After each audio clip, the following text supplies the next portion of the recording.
Robert Plank Show episode 22, How to Set Up a Legitimate Online Business Including an LLC, Support Desk, and Membership Site.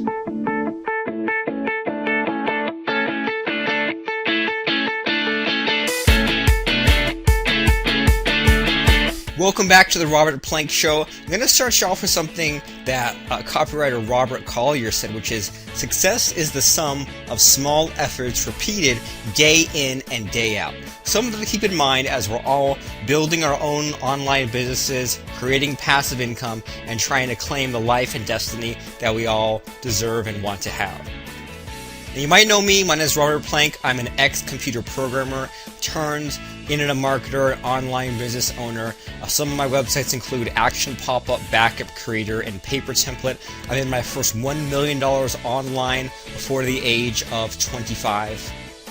And we're going to talk today about how to have a legitimate online business, and this is something that has come back to rear its ugly head time and time again with me. If you know my story at all, I worked at a day job for the first few years of my internet career, and a big reason why I didn't quit is because I wanted to be legitimate. I wanted things like I wanted to be able to buy a car, wanted to be able to buy a house, and I was concerned about, well, if I'm just, making money online, if I'm just getting, my PayPal payments, how the heck am I going to prove that, I'm making this money? The other thing is that first year that I was full-time online, I don't like to talk about money too much, but, this was years ago. The first year I was full-time, I made about $225,000, and my tax bill was about $90,000. And, since then, my income has, of course, increased from that, but it was a really scary place to be.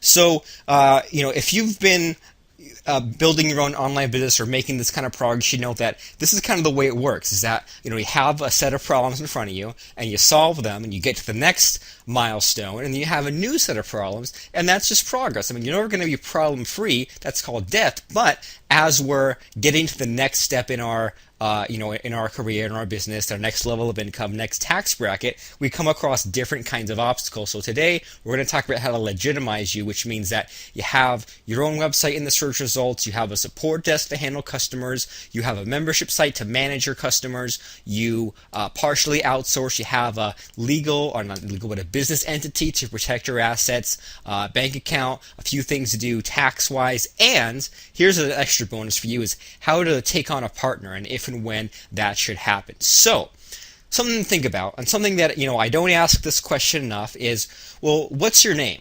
And if I type in your name in the search engines, what comes up?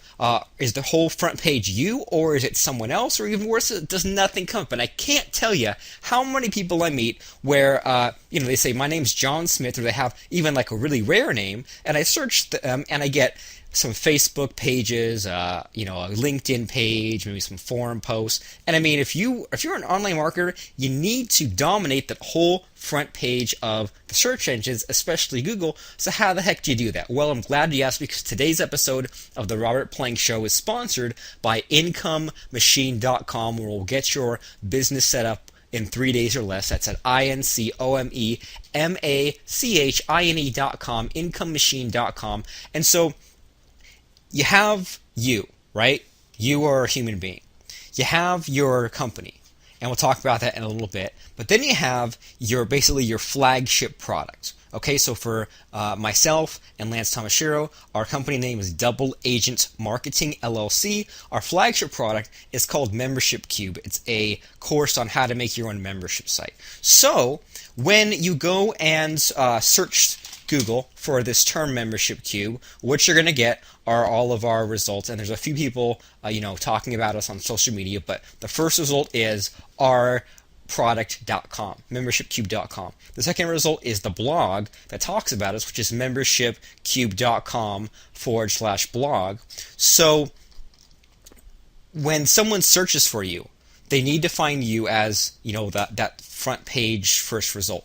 When someone searches Robert Plank, or if I search myself in Robert Plank, I get my blog, my Twitter, my YouTube account, my Facebook, my iTunes, and as I go along, you find my various products, my print books, my courses like Webinar Crusher. So that's what someone needs to find when they search you. So that's what Income Machine's all about, is getting your online presence set up. So you need to have a domain name of your own, an opt-in page where someone can join your email list, a follow-up sequence so that you keep sending messages to them, a blog so that people can find out what you're all about, a sales letter so people can buy from you, and traffic, and there's a few other pieces, but Income Machine will get you to have that whole internet presence set up. So, we're going to be talking today about how to set up a legitimate online business and a legitimate online presence. And the first thing is that when someone searches your name or the name of your product, you need to be all over the freaking place. Why do you think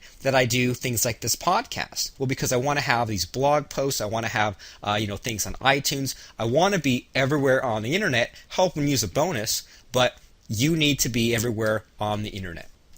So we were talking about, getting from, one problem to the next. And, I'm really also, not only am I thinking twice about mentioning money, but also time and dates and years. Because, what if I look back and I have a podcast that says, well, in 2015, I'm thinking, whoa, way back in 2015, well, what the heck? But let's just risk it.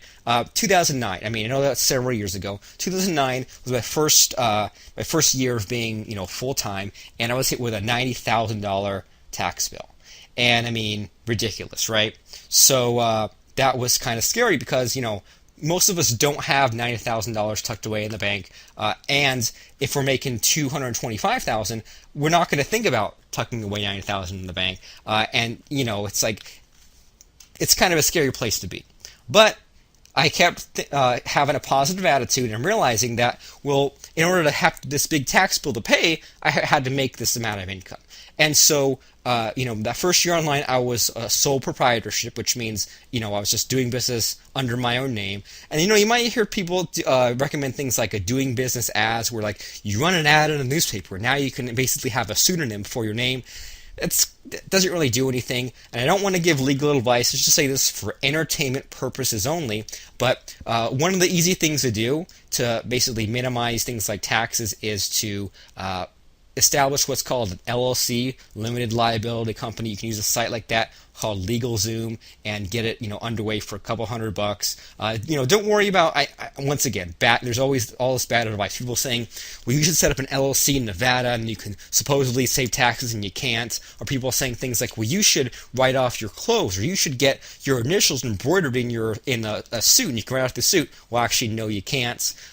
So there's all these, people who kind of tell you these tricks, but basically the best trick supposedly you could do is go to LegalZoom, get an LLC set up. That way you can process payments through that separate entity and not have to do it just through your own personal name. Makes you appear a little bit more legitimate because you have a real company, and then you can pay yourself out from that. And knock on wood, if anyone has to go and look at those finances, they can see, okay, well, you got paid, for example, through PayPal to the LLC. Then that LLC PayPal withdrew it to the bank account, also owned by the LLC, and then that bank account transferred it into your personal bank account. That way the money can kind of become separate. And now, I don't want to get too far down this rabbit hole or too much about tax advice because I'm not an accountant. Don't listen to this. But when you file your taxes, an LLC is like almost like it's like a pass-through. You still file as yourself, but you staple these extra pages, and it's just a way of separating this business income from your own income. And so basically, you use LegalZoom, get an LLC set up, and then even if you already have a PayPal account, you get a new PayPal account set up under this LLC. That way, you can take payments through that company. And then you go to your bank and get a business set up, and you give them like the EIN number from your LLC to set up that bank account. I know a lot of jargon there, but that is just an easy way to get things set up. And then that'll be really useful though, because when you go to your accountant, when it comes tax time and you say, well, here's my business income, here's my personal income, then that person will have an easier time, submitting the proper forms and categorizing your expenses. That way you can minimize your tax burden, basically. I mean, I know I hear all these tricks about things like, well, get a PO box and then drive to the PO box and then write off your mileage so you can save $10 a year. And I mean, what I just like to do is I keep track of my sales. I keep track of things like travel, things like computer equipment, things like memberships that I pay for, and then I just give my accountant this itemized list, and then that way we can say, well, this is the LLC, this is my personal tax situation. And so, if I could give anyone advice, I would say, hire a real accountant, because once again, I see people and they try to do their own taxes with stuff like TurboTax, and I mean, some of this business stuff, it's tricky, and I just don't want you to make any of these mistakes. Like, for example, I'll see people try to write off their cars through their business and not use like the right form. It really scares me to even talk about it, because I mean, it's just, well, if you get audited, you're kind of screwed in a way. So, I mean, better safe than sorry. Pay the few $100 to legal Zoom to get it set up. Pay the few $100 to your accountant so that everything's done properly, and then you're on your way to having a legitimate online business. So, 2009, I had this tax situation, and then let me just take you to the next problem. The next problem that we had was, well, in 2010, you might know my business partner, Lance Tomashiro. I mentioned him just about every one of these podcasts. We began working together. And I worked with maybe 10 or 12 people over the years on a bunch of different projects, and it was always a gentleman's agreement, basically. And with Lance too, we did a lot of projects together, and it just came to the point where we just wanted to stop this whole thing of like figure out, one person takes the payments and then has to like send it over, and it was really tricky to figure out, who owed what. And we were building some of these sites that we were planning on having around for a long time, and we didn't want to have any like disputes about ownership. We wanted to be equal partners, just for both our sakes, and I didn't want either one of us to feel taken advantage of. So Lance figured out this whole thing, and he set up an LLC where we were both half owners. So we both signed documents where we both owned 50% of the shares in this company that we both own. So just to be clear, Lance and I own an LLC together. He owns his own LLC, and then I own my own LLC. So that's just how we figured that whole thing out. So that was the situation in 2010 where we had to figure out all this business entity stuff, and that's the year when I got my my bank account established under my LLC, and I started doing things properly. That way we could easily separate our own income from our business income. So 2009 was just figuring out this tax stuff. 2010 was figuring out this business entity stuff. And then the other thing, about the way we were doing business online. If you don't know me at all, a lot of what I do are these things called like membership courses. So I say to someone, well, if you want to learn this skill, like how to run webinars or how to do video, well, then you can join this site, and you can, and we're going to do it live for the next 4 weeks. We're going to meet for 2 hours every week, and we're going to show you this next milestone in how to run a webinar or how to do a video, right? And that was a big income earner, and that was one of the reasons why I was so motivated to quit my day job, because the month before I quit my job, I made more money in 1 month from the internet and take-home money, in fact, than from my day job in a whole entire year. So I was like, no brainer.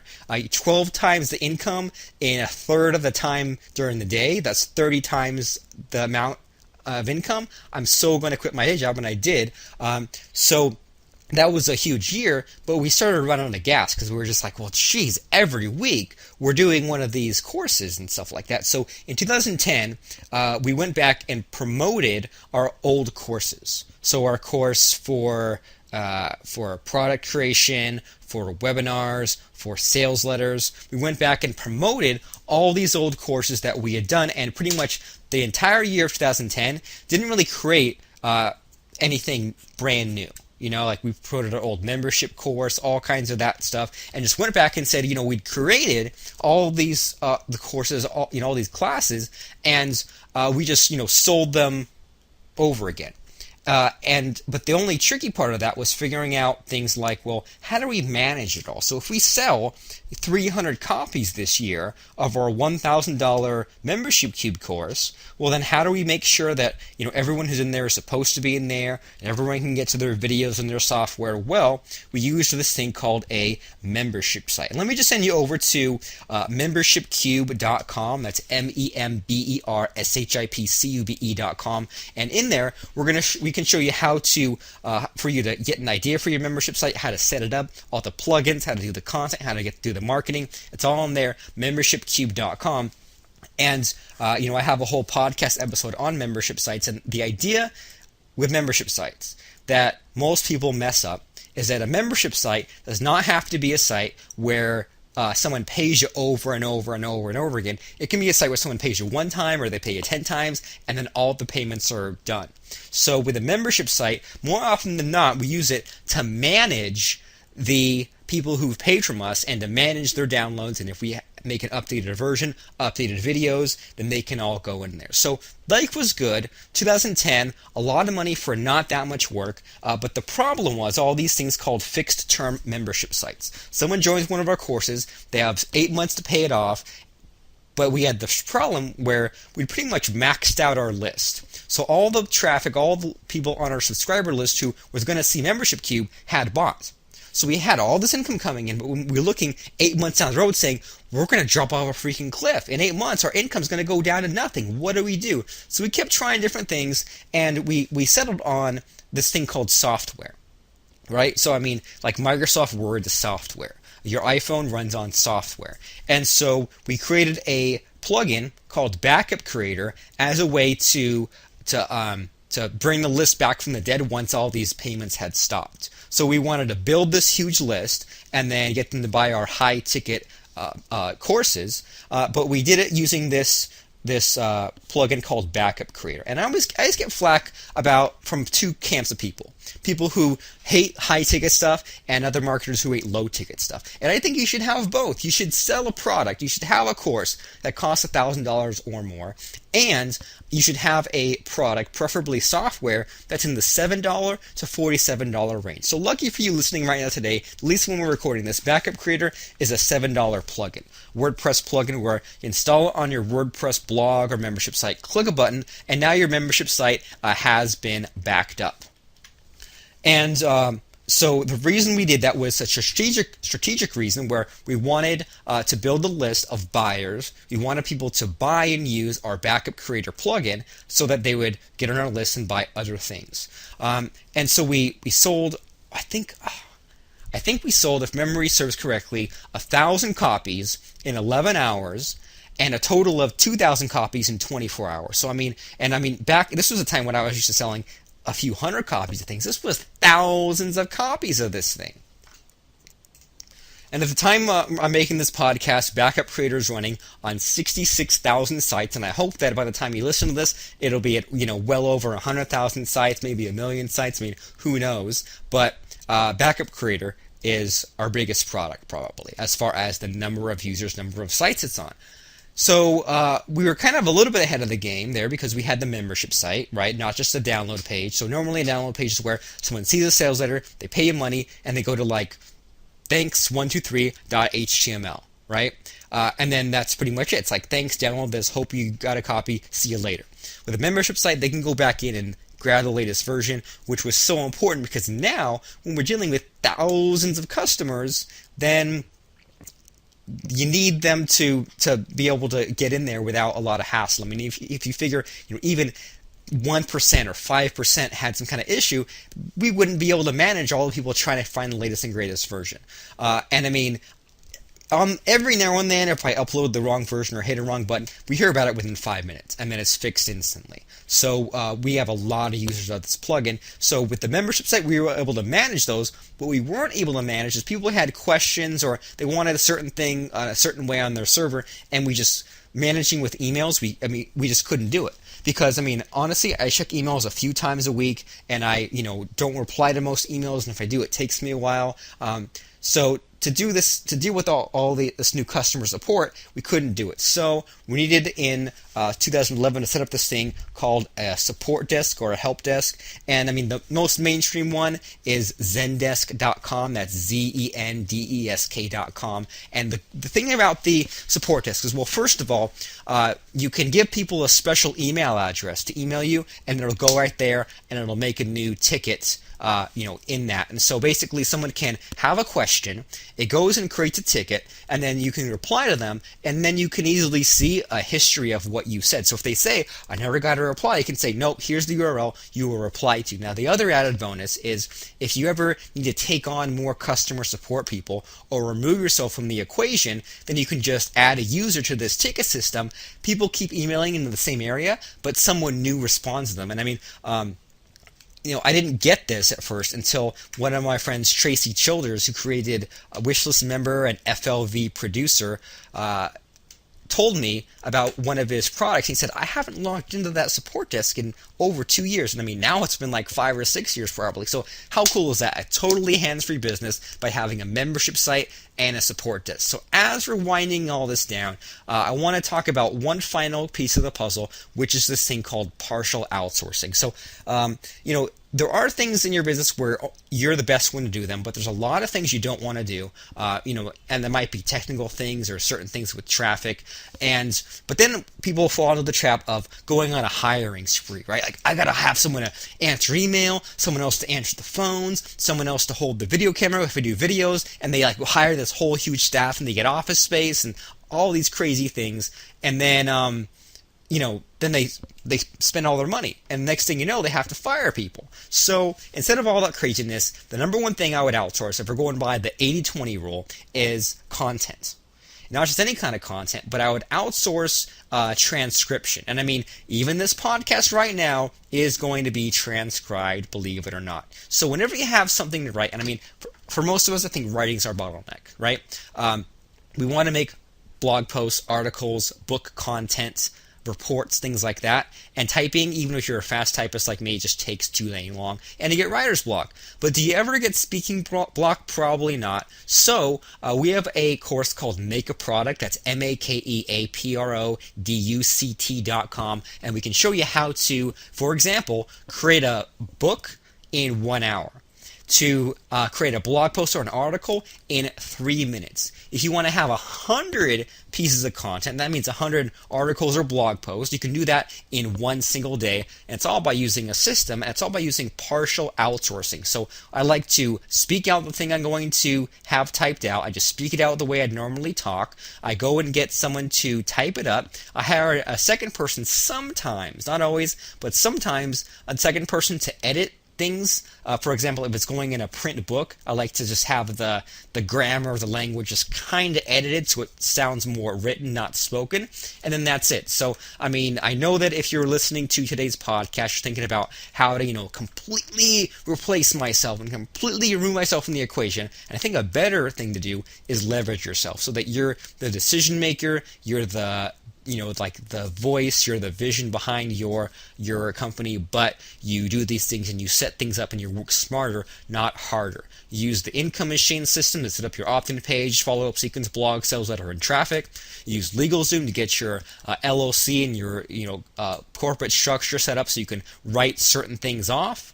You set up a bank account under that LLC. You have a support desk such as Zendesk so that you can easily take in customer requests. You have a membership site. Now in Membership Cube, we give you a free copy of Wishlist Member, so that way you can manage downloads, and whether you're charging monthly forever, a fixed number of payments, one time, or even free, you can have a way to manage those people, and then you partially outsource the things that aren't fun, such as writing things out. So that's all from me. I wanted to give you a quick normal length episode this time at the Robert Plank Show. That was episode 22, how to set up a legitimate online business, including an LLC, support desk, and memberships. I know that this wasn't the most exciting topic, but this is something that everyone needs to know. And I know that for me at first, I always I always try to stay away from the financial, accounting, business stuff, but you gotta know this. You have to, because if you put all your trust in someone else, you're eventually going to get screwed over. And it's okay to outsource things and stuff like that, but you need to be aware of what's going on in your own company. And I hope that today's session helped you. So let me know what you think. Go to robertplankshow.com, click that like button. We'll mention you on a future episode. Give me your feedback, give me your comment, give me ideas for future episodes. If you happen to be listening to this on iTunes, give us a 5-star review. If you listen to this on my blog, robertplank.com, give us a comment. Join us next time for episode 23, How to Become a Published Author Using Kindle and CreateSpace. I'm Robert Plank. Thanks for listening. Talk to you again very soon.